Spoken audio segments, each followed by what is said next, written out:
January 26th, 2013. In a small room in a small club, the former Hiroshima Hearts ascends for the first time together, a stage upon which they will perform their first show. Included among them is a drummer who has been a basket case about it all for weeks because he was making his return to public performance after many, many, many years of not doing so. And the nerves were almost too much to bear. But what that drummer did not know, as he took that one step up into the spotlight, is that tiny step was actually a giant leap into a decade of experience and learning that he just never could have seen coming. And I'll tell you all about it on the other side.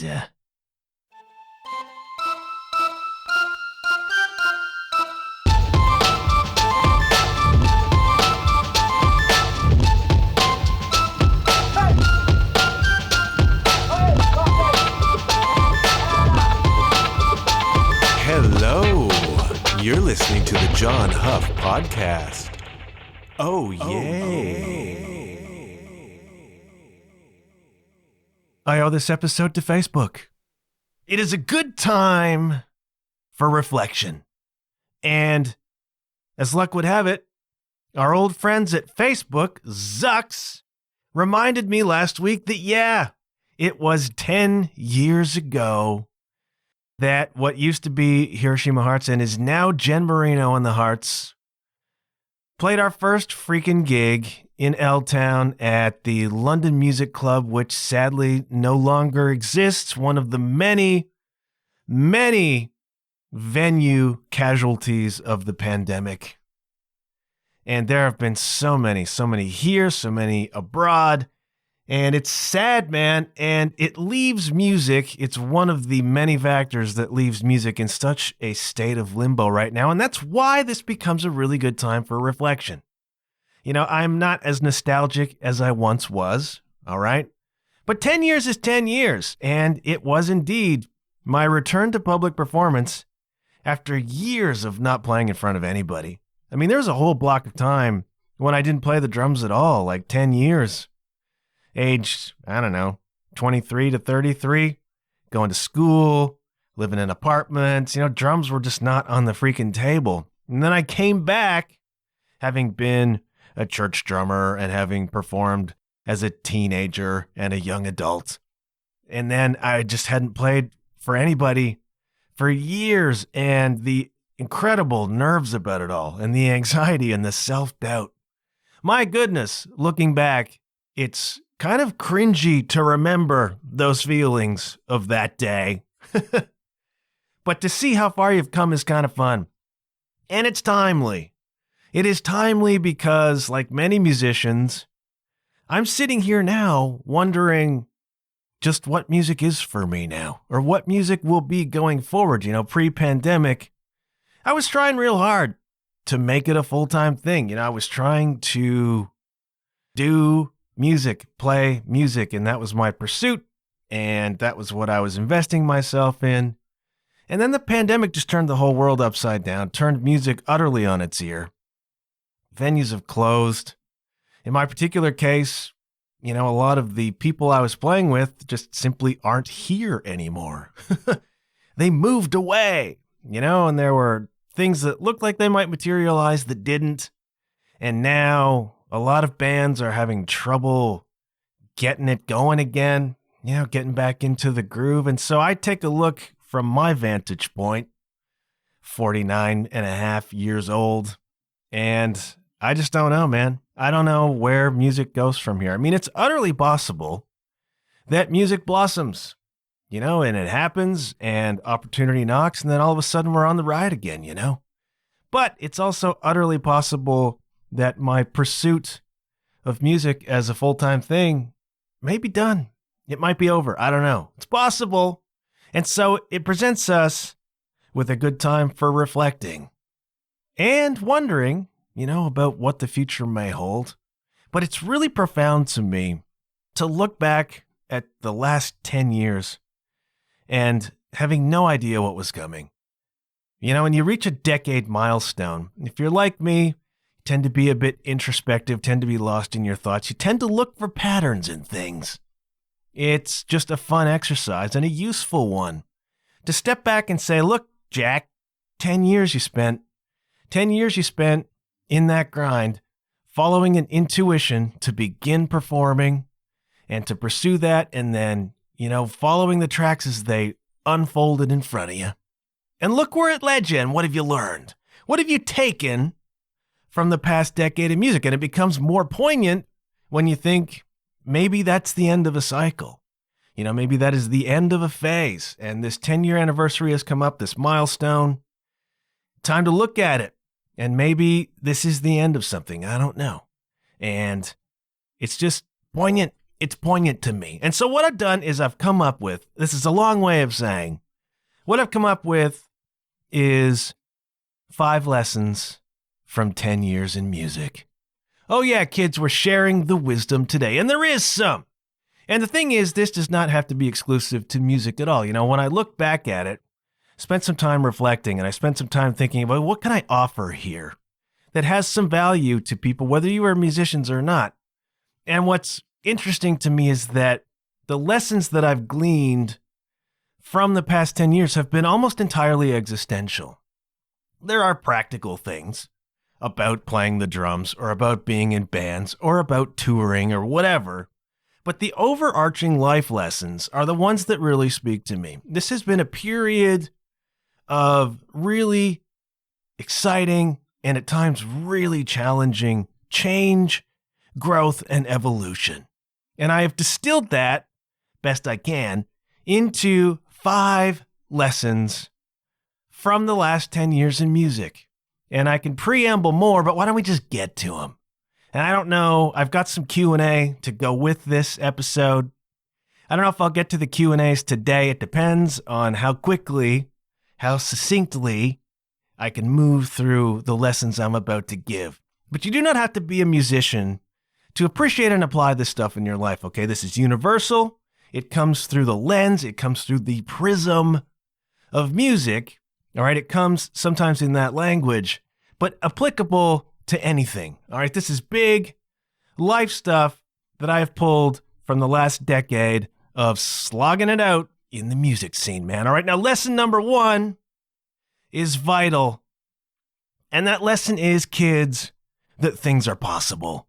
Music over the past 10 years has shown me in indisputable fashion that things you never dreamed of are possible. All right, now when I stepped up onto that little stage 10 years ago to play that first gig with my heart hammering in my chest, I did not know that over the course of the next 10 years, I would record albums with people, like several albums with people, including Hearts and many, many others.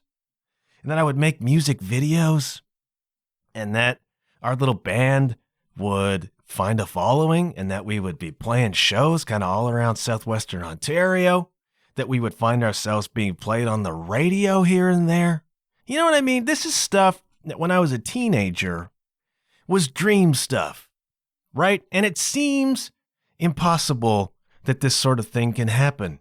And yet, music has shown me that things really are possible. I wound up 4 years after I went up on that stage for the first time, getting on an airplane and flying to Europe to tour with Sarah Smith, having already toured around Canada with Carly Thomas, went to Europe and I toured with Sarah, and I did 4 tours in Europe with Sarah, and toured into the States and down into Texas and spent time performing music around there. This is all dream stuff, man. All right, it is not necessarily exotic. You know, a lot of the times it's not exotic, and that's just the grind, all right? Doesn't mean it won't become exotic. I mean, the function of it, the experience of it is exotic to me, but this was not caviar touring necessarily. That doesn't matter, all right? The point is, I have been legit on the road as a touring drummer, playing venues, seeing places, meeting fans, having fans, signing autographs. Me, dude. Me. Nobody from freaking nowhere. And music has taught me that it's possible. Things are possible. And that applies, as I've said, to anything. All right. I look at it through the lens of music. But you know, one of the things I did on the first 3 tours with Sarah is I did my tour blogs, right? Now, coming into music, I had been a struggling fiction writer, and it was really becoming a kind of a mental crisis for me, not being able to break through as a writer. And so the intuition said to me, start playing music. And so I followed that despite my enormous fear of doing so, fear of looking ridiculous, fear of not being good enough, fear of being laughed out of the room.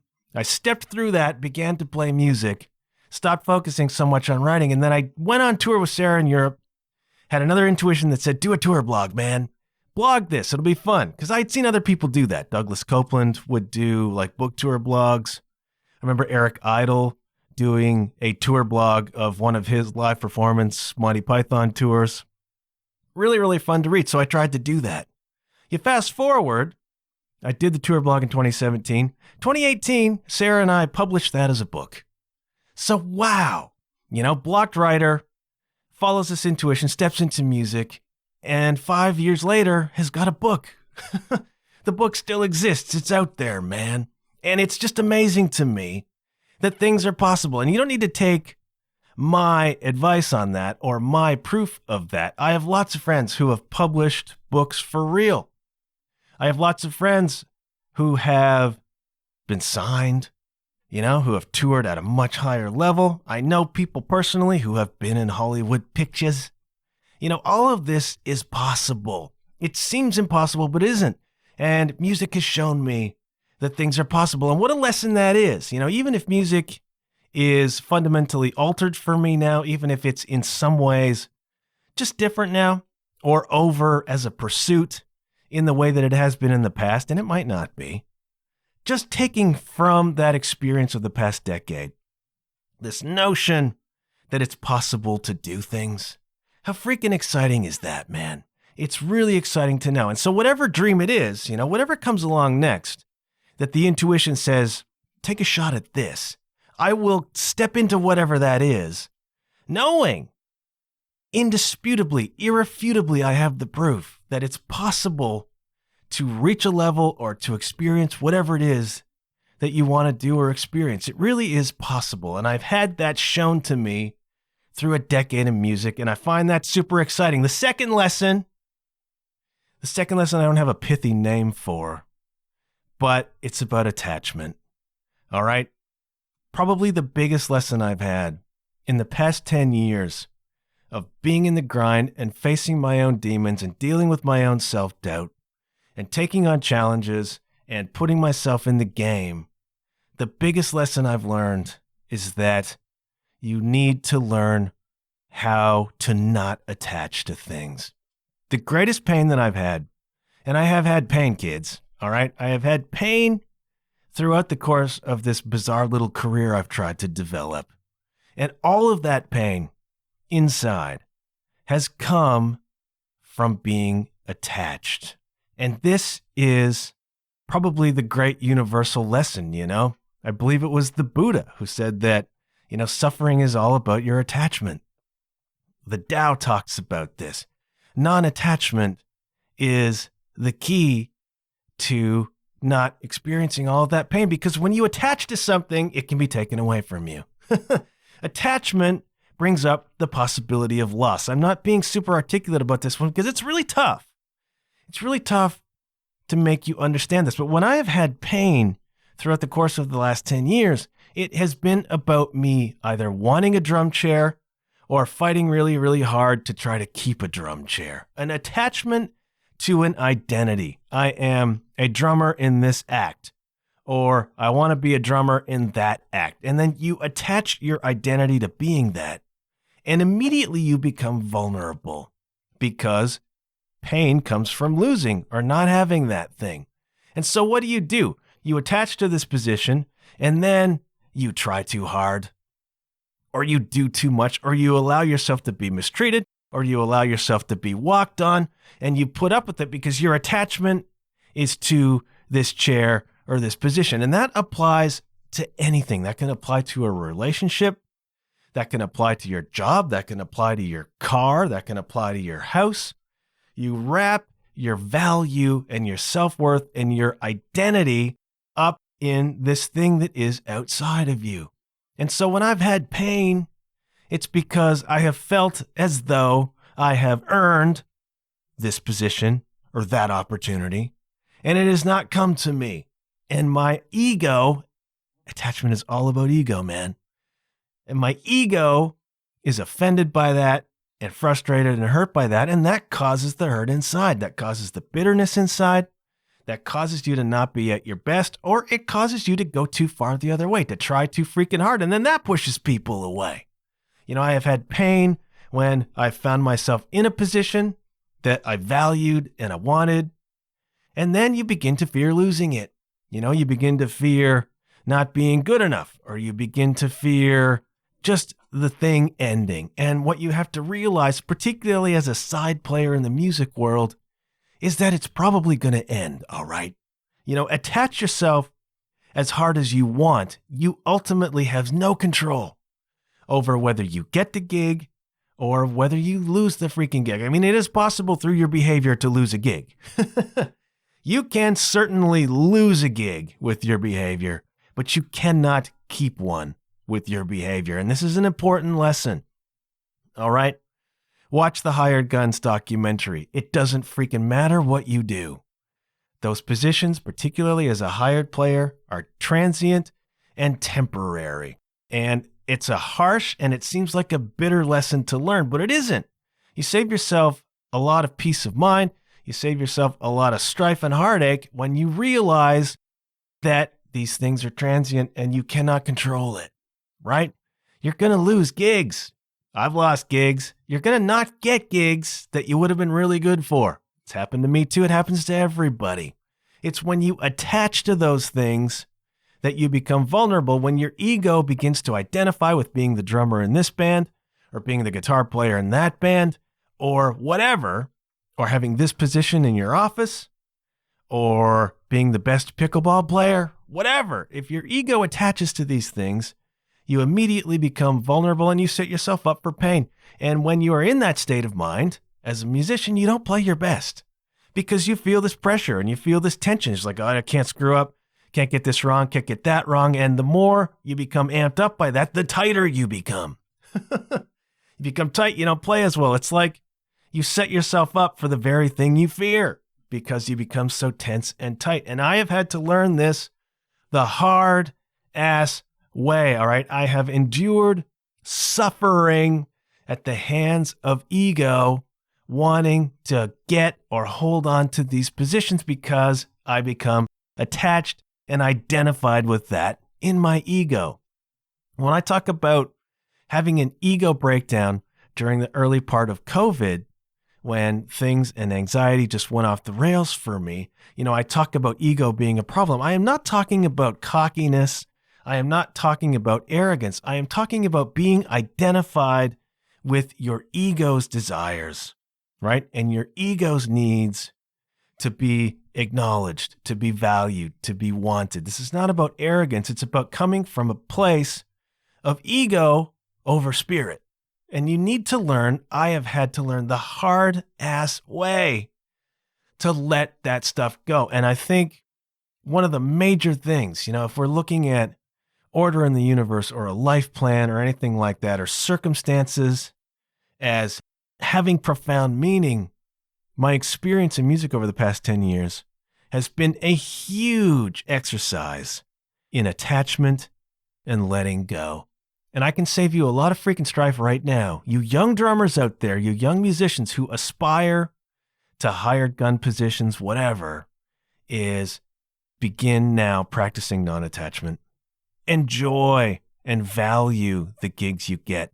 Bust your ass on those gigs. Give everything you've got to those gigs, but do not identify your worth and value and identity with those gigs. It's very, very important not to take things personally if you can. That's so hard. That is so hard to do, especially when, you bust your ass and it doesn't work out, or you don't feel as though you were valued for that.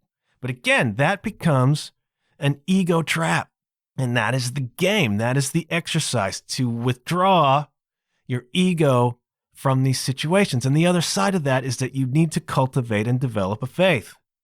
A faith that if things don't work out or if things end, that's the timing and that's the valuable thing. That's also a really hard thing to do, all right? Your ego, your humanness, looks at losing a gig or not getting a gig as rejection. Whereas the higher part of you, the Big John part of you, should be able to look at that and say, wasn't my gig, something better is coming. Something more comfortable for me, someplace where I can excel better, be happier, contribute more, whatever. Something that makes better sense for me is coming. That is a difficult faith to develop, and I've had to do it the hard freaking way.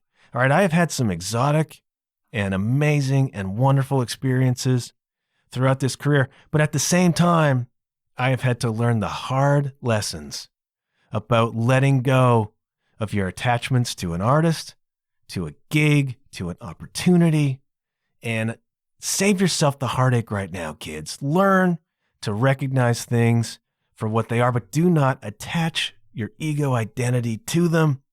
You will save yourself a lot of heartache and cultivate this faith that what comes to you is meant for you, even if it's temporary. There are lessons in it. See it as that. See it as valuable. Give your best, but do not wrap your value and self-worth up in being somebody else's side player. It doesn't matter. This is not a complaint or a criticism. This is real reality, all right? It doesn't matter how much you give. It does not matter how much you bring, all right? An artist's thing is the artist's thing, all right? It cannot be your thing. I know it breaks you inside. I know it breaks you inside when you spend hundreds of hours working on somebody's music, right? And then you lose the gig, and it seems unfair. And it's sometimes, it actually is unfair. But it's the business, that is the business. And so you need to cultivate professionalism is giving everything you got to that gig, but recognizing that it is just not your thing. It is the artist's thing. That sounds really harsh and cynical. It's not, all right? It's the artist's thing, and you need to cultivate your own thing. That's why I always say to people, have something else. Have a podcast. Have a solo project, have whatever it is you do that's yours and cannot be taken away from you. And then give your best as a professional and as a caring, passionate, creative, talented human being to the people who hire you. But remember, you are hired. You cannot be indispensable. It's just not freaking possible. So don't attach to that, Don't attach to that. Protect yourself in that way. Do not listen to your ego so much and just roll with it. And you'll do great. You'll have amazing experiences, and you might play with somebody for 30 years. People do that. The Billy Joel band played with Billy for like 25 freaking years and made all the records and made all the hits and made all the tours, and then Billy fired them all. Dude, that's just the way this game freaking goes. Different in a band, and I miss that part of a band. I miss that pulling together, creating something from nothing, and we're all in and we can all own this. But when you're a side player, dang it, man, unless maybe you are involved in the songwriting process, you just don't own anything, and you can't claim it. You can't claim it, and you can't attach to it. And that is just protecting your mental health. It's a tough lesson to learn the hard way. So learn it the easy way, okay, kids? Do not attach to things. Even in a band, do not attach to your ideas with songs. Do not attach to that part you're desperate to have. I have brought stuff in where it might be a certain harmony part on a song, which I think works freaking great. And sometimes the band just rejects that. And it hurts. And you can make the case that it should be there, but you can't attach to that stuff, man. It's very, very difficult to do. But being in a band is very much a give and take. And if you're insist on having that harmony, start your own band and hire side players who have learned the lesson about non-attachment, all right? This applies to everything in your life, kids. This applies to anything that forms the crux of your identity, Things are freaking transient. Your job, your spouse, your dog, your car. When you attach to those things, you become vulnerable. And it's really, really higher level stuff to begin to live in this non-attached way. But if you can do it successfully, you become so much less fearful and you become so much less affected by things that come and go. And that is just the reality of life. And I am no master at it. But the last 10 years have at least introduced me to the notion and taught me how to begin looking for it. All right. Number 3 also applies everywhere in your life. Play to your strengths, kids. Play to your strengths / own your strengths. For me as a drummer, that's another thing that has come along over the past 10 years. It can only come through experience. Hearts was a hard rock band, because that's where I come from. That's what I thought I was, a rock drummer. And I am, fundamentally. I put on a Jackal song and start playing along. It's like, yep, I feel that, man. And that's what I brought into, the Hearts thing. Other people brought their other influences. We were a rock band. And I thought that's what I was. I was a rock drummer. But as I continued playing and began to branch off into different styles of music, and primarily now I back singer-songwriters and I play Americana and I play roots and I play kind of folk rock stuff, indie rock stuff, not big hard rock tunes. And then I realized throughout this process that actually my strengths lie in that style of music. My strengths as a player lie in those tempos. They lie in writing creative parts for things, using mallets, coming up with interesting parts for songs that might not have straightforward backbeats. I didn't realize that I had this in my locker, man. I didn't know until I started playing with people. And then it became clear to me that I can play hard rock and I love hard rock and I would play hard rock again. But my actual strengths lie in simplicity. That was the other thing, man. I mean, we live in the world of Insta drummers. And Insta drummers are all about technicality and speed and playing as many notes as possible in a 20-second clip to get all the views and likes, right? This world, the kind of public social media music world, seems to be so much about flash and dash when the practical reality of playing music is so, generally speaking, not about that. And so I come into this situation not being a busy or very technical player. All right. My thing is the groove. I'm still working on getting to this point as a player where I own my 3-piece setup, kick, floor, snare. I mean, if I join a band again as a full-time band member, I'm going to do that.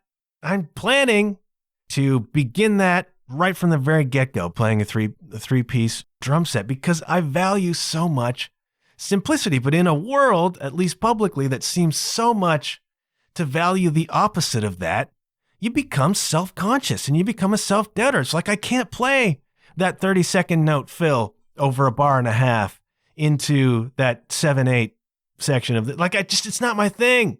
I'm not into it, man. And I felt self-conscious for years and years and years. Felt like I wasn't a quote unquote good enough player because I couldn't do those things and didn't want to do those things. It felt wrong, It felt like I wasn't doing it right.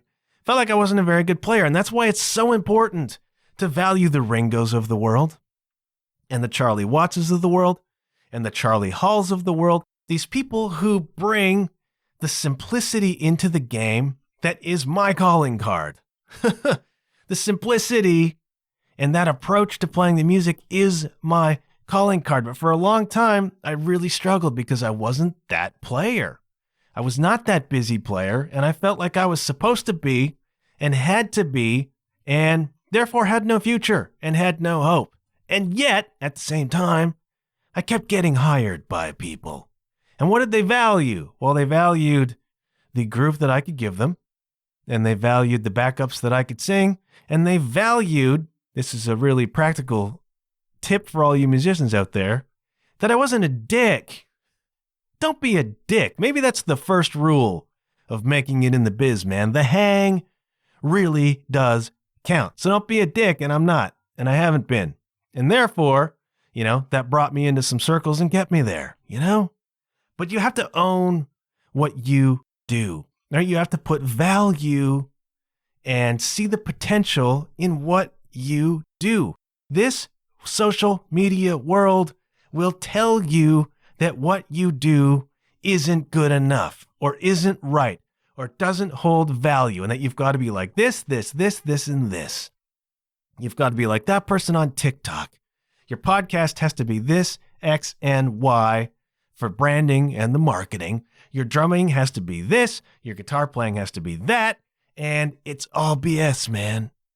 You get nowhere imitating or trying to meet the standards of other people whose motivations are probably not the same as yours. You get somewhere by doing what you do, cultivating a unique sensibility, cultivating a unique approach, and then owning that, man. And that does not mean you will get every gig. All right, if a prog rock band comes along and says we want to do a lot of really technical stuff and weird time signatures, I could probably do it with practice, but I'm not going to be the best guy for that gig, But if you come along as a singer-songwriter and you say, I want somebody who will keep it simple and will play with dynamics and will write some interesting and different sorts of parts than people are used to and will sing good backups with me and be a good hang, I'm your freaking guy, man. And I'll tell you a secret, all you musicians out there. There's way more opportunities in that world than in prog. But hey, do what you do. Do what you do. Freaking own what you do. So that cat who stepped up on stage with Hearts 10 years ago didn't know who he was as a player, didn't value who he was as a player, and didn't know what he was doing, really. 10 years later, hundreds of shows, recording, playing with umpteen different artists later, being in those positions, learning from those experiences, I've become much more attuned to the sort of player I am, to the value that the sort of player I am brings, and what I can offer. And when you begin to own that, it comes through in your playing. And it took me a long time. I mean, this is recent. You have to cut out like 2 years of COVID. But it's recent where I've reached a point where it's like, I'm confident in what I do. I own what I do. I value what I do and what I bring. And I'm less inclined now to be not valued for that. I mean, this is another thing you need to get to. This is part of owning your person. Like, not just your playing, but owning your personal value. And I didn't for a long time because I felt like I wasn't a good enough player because I wasn't doing all that flashy stuff, man. Now, I have had to improve, all right? I have had to improve my ability. I have had to improve my time. I have had to improve how I perform live because it's different from performing in your basement, man. I've had to improve, and I continue to. I continue to take instruction. I continue to work on things. But I also own, in a much, much, much stronger way now, my approach. What I do, what I want to do. Doesn't mean I don't want to stretch. Doesn't mean I won't take on a challenge. But I'm much more centered and comfortable and confident in what I bring as a player. And that can only come from practice and experience and paying attention, paying attention to what your fears and doubts are, paying attention to where you feel your weaknesses are, working to improve those things, but also learning through practice to value what you do. And that applies to everything. That applies to you as a spouse. That applies to you as a parent. That applies to you in your work. See your own value. Begin to recognize what you do well, what comes naturally to you, That's so important. And draw confidence from what you do well. Pay attention to what you don't do so well that needs to be done better. Do not be arrogant about this, all right? Be open to what you can do better and how you can improve, but also own what you do well.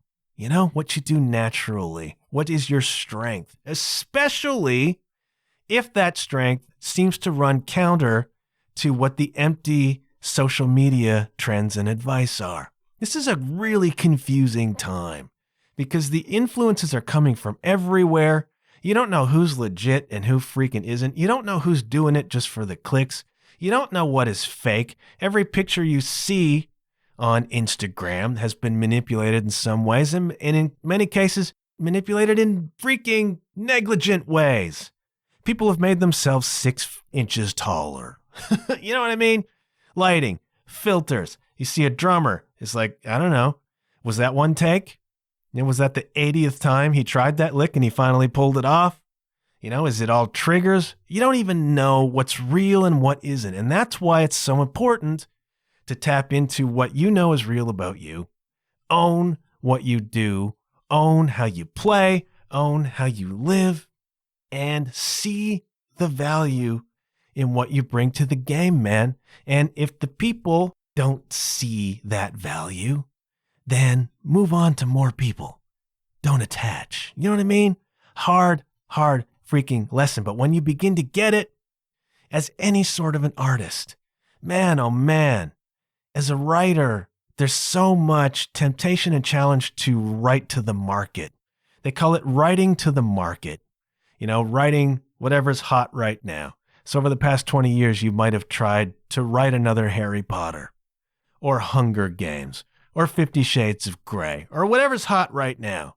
You know, the temptation is, well, this is what it's got to be. I'm going to write to the market. And you know what happens? If you're a talented person, you probably ape the market pretty freaking well.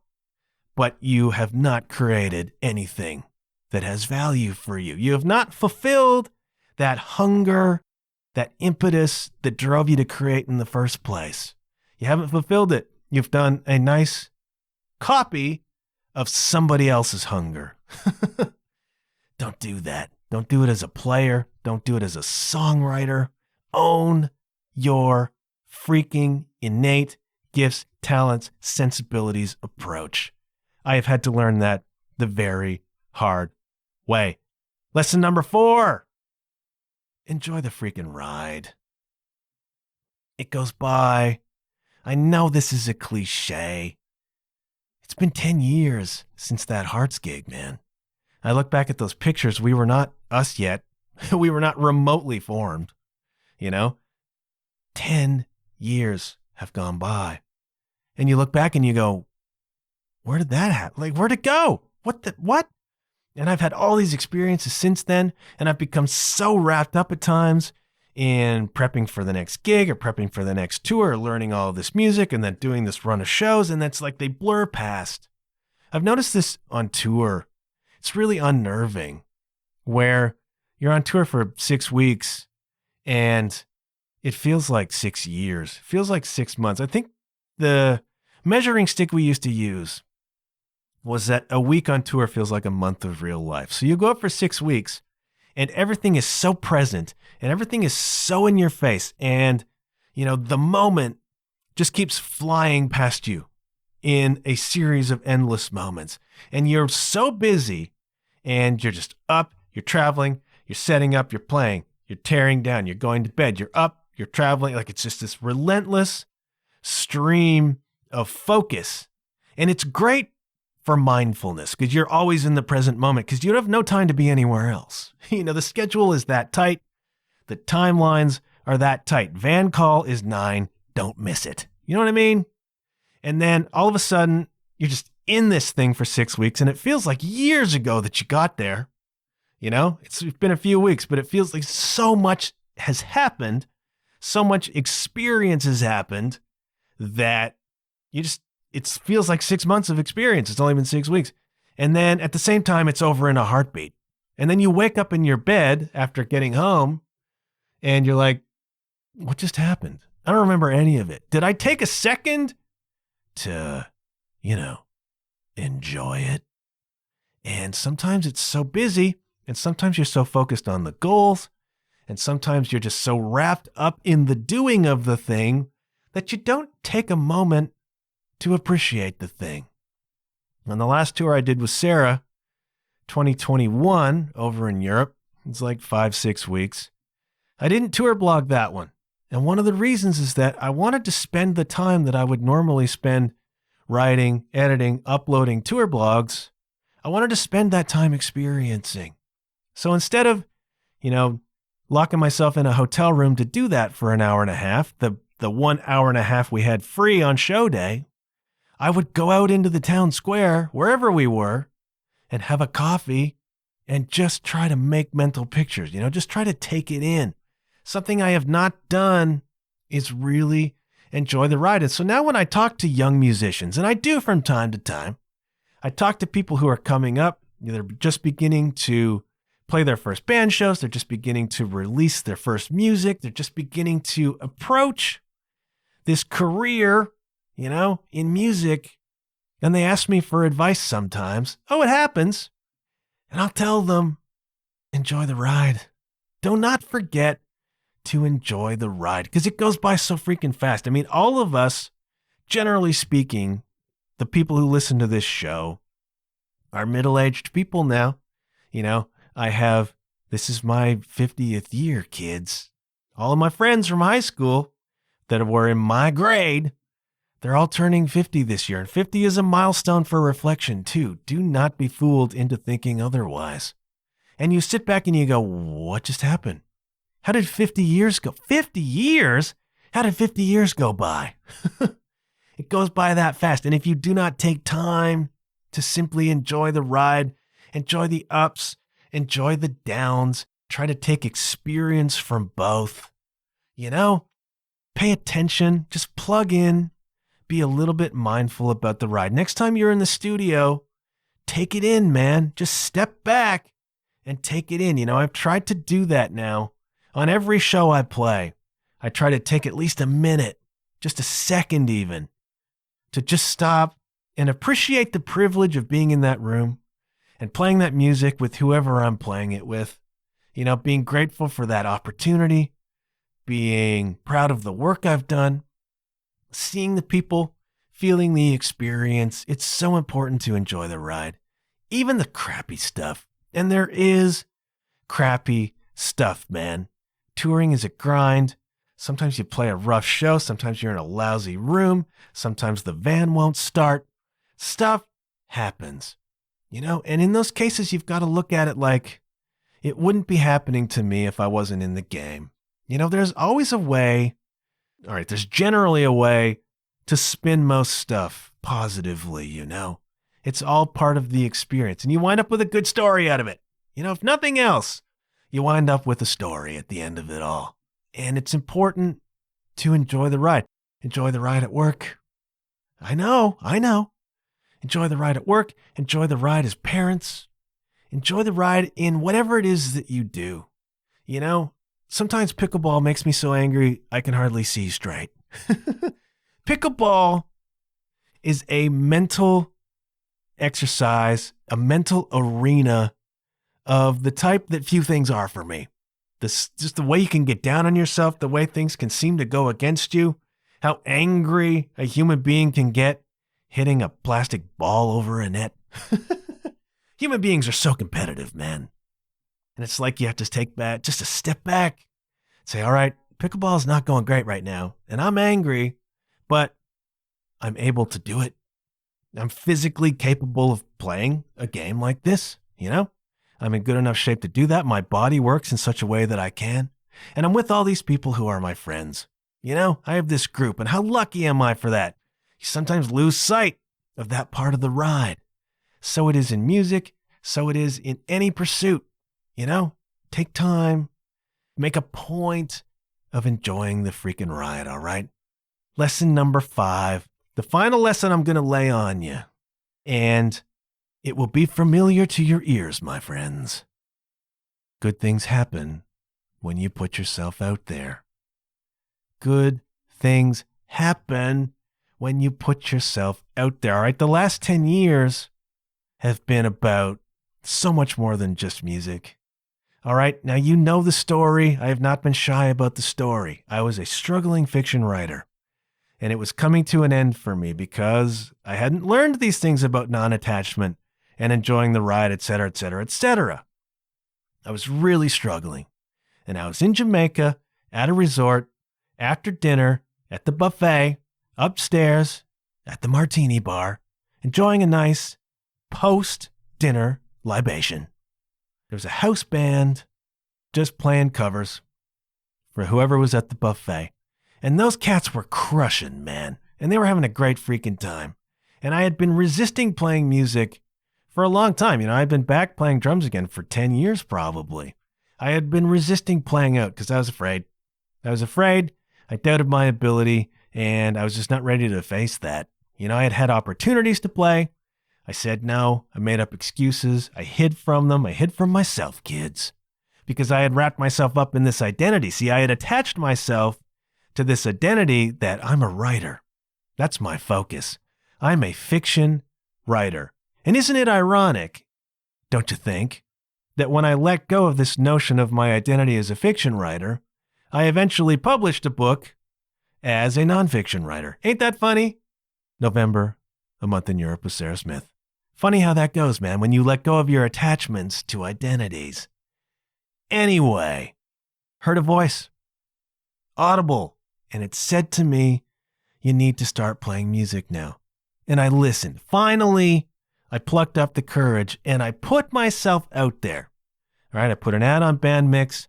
I hooked up with Tyler and Mike, and together we would form Hiroshima Hearts, now Jen Marino and the Hearts. All right, that was a direct product of putting myself out there. And then we played for a while, and I had another intuition that said, hey, Kat, why don't you start a blog, seeing as you're a writer, why don't you start a blog that covers the local music scene? Because such a thing didn't really exist at the time. And so I put myself out there. I started the London Groove Machine blog, and from that came reams of incredible experience. Interviewing Doug Pinnick of King's X. You kidding me? Interviewing Tom Kiefer, interviewing Gordie Johnson. I became very good friends with Sarah McDougall via that blog, and Catherine Calder of the New Pornographers, and I interviewed Simon Ward of the Strumbellas and Jeff LaBar from Cinderella, and it just goes on and on and on and on. And I made so many connections in the music scene from doing that blog and covering people's music, one of which was Carly Thomas herself. That's how I met Carly. I interviewed her because she had just released her Explode EP, and from that blossomed me playing with Carly and then me touring with Carly, right? And we made videos and whatever. And then from that, you know, we leaked into, I was playing with the great Eminez in Nimue, and then eventually landed on Sarah's doorstep because I had made this connection to Ken because he was playing with Carly. And this is all a result of putting myself out there. Despite the doubts of my own ability, despite the fears I may have had, despite the stuff that genuinely needed to improve in my game, I kept putting myself out there. And then these opportunities, these good things kept happening, right? And then the intuition said, write a tour blog. And so I wrote a tour blog when I was out with Sarah, and we turned that into a book. And then I had this website, and then it said, hey, it's time to do a podcast probably, man. And here we are. And along the way, I had a little boutique publicity agency. You know, I had Power Trio Media going for a while. I was doing promo for bands, met a lot of people that way, had a really interesting experience doing that. Got the blog, got the podcast, and this is all a product. Toured Europe 4 times, played in Texas, played in Memphis, right on Beale Street. All of this played all across Canada. This is not pumping my own tires. This is the evidence that good things happen when you put yourself out there. So if you take nothing from my last 10 years of experience in this wild thing called music, take the proof that good things happen when you put yourself out there, man. If you're sitting on your art, release it. If you are reluctant to start a YouTube channel, start it. If you're reluctant to put your photos online, put them. If you're reluctant to start a band, start one. If you're reluctant to start a podcast, start one. if you are reluctant to go back to school and train for a certain job, look into it, all right? When you put yourself out there, you bring yourself into contact with other people. You bring yourself into contact with opportunity. It is not going to find you, all right? It was never going to happen that I would be playing the drums in my basement and somebody would walk by and hear the kick drum, and then knock on my door and say, hey, we need a drummer in our band. And the next 10 years that I had there was going to unfold. It unfolded when I plucked up the courage, which was not easy to do, to put myself out there and try to connect with other musicians. And from that blossomed this whole decade. This whole decade that I've just been reflecting on is my life changed utterly from what it was in 2013 to what it is today. And I don't know where it goes from here. Again, this might be the end of a cycle, but the lessons picked up along the way are intense, man. Really, really exciting personal, musical, spiritual growth and development. And it's cool to see.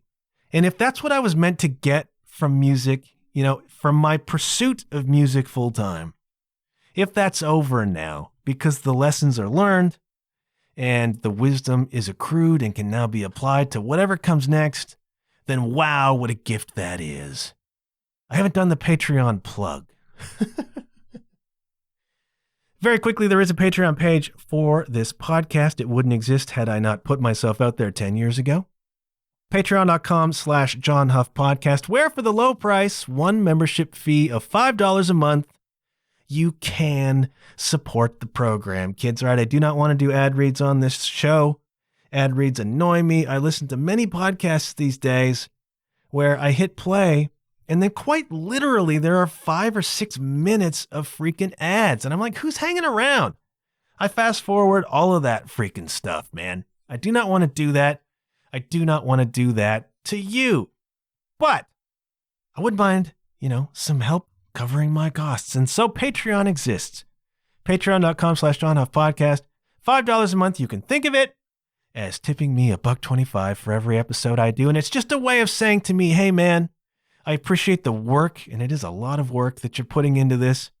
I appreciate the message that you're trying to send. I appreciate the inspiration, the information, the education that I get from this program, and I want to support. And if you are inclined to do that, thank you so much. I also have a lot of new merch. john-huff.com/shop. You can find really great new t-shirt designs. Got some cool mugs. If you're inclined to do it that way, that's fabulous, and thank you so much. Don't want to do that. Don't want to do Patreon. Don't want to buy merch. That's okay too. Share these episodes. All right. I am on Instagram, John Huff Podcast, TikTok, John Huff Podcast, Facebook at the John Huff Podcast. Tell your friends, share the episodes. Please consider leaving me a rating and review on your preferred podcast platform. Really does help, and it warms my cockles to see it. Thank you to the people who have done that so far.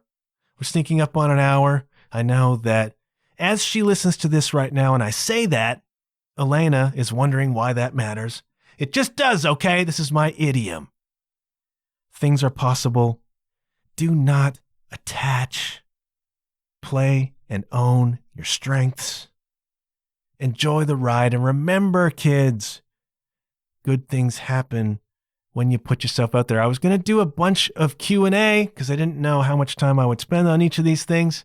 We're going to save the Q&A, the questions and answers related to my last 10 years in music. I got some really, really interesting ones. We'll do that next week as part 2 of this decade of remembrance. Thank you so much for tuning in. I'm going to shutting up. I'll be back soon. Hope you're well. Have a great week. And hey, I'll check you later. Yeah.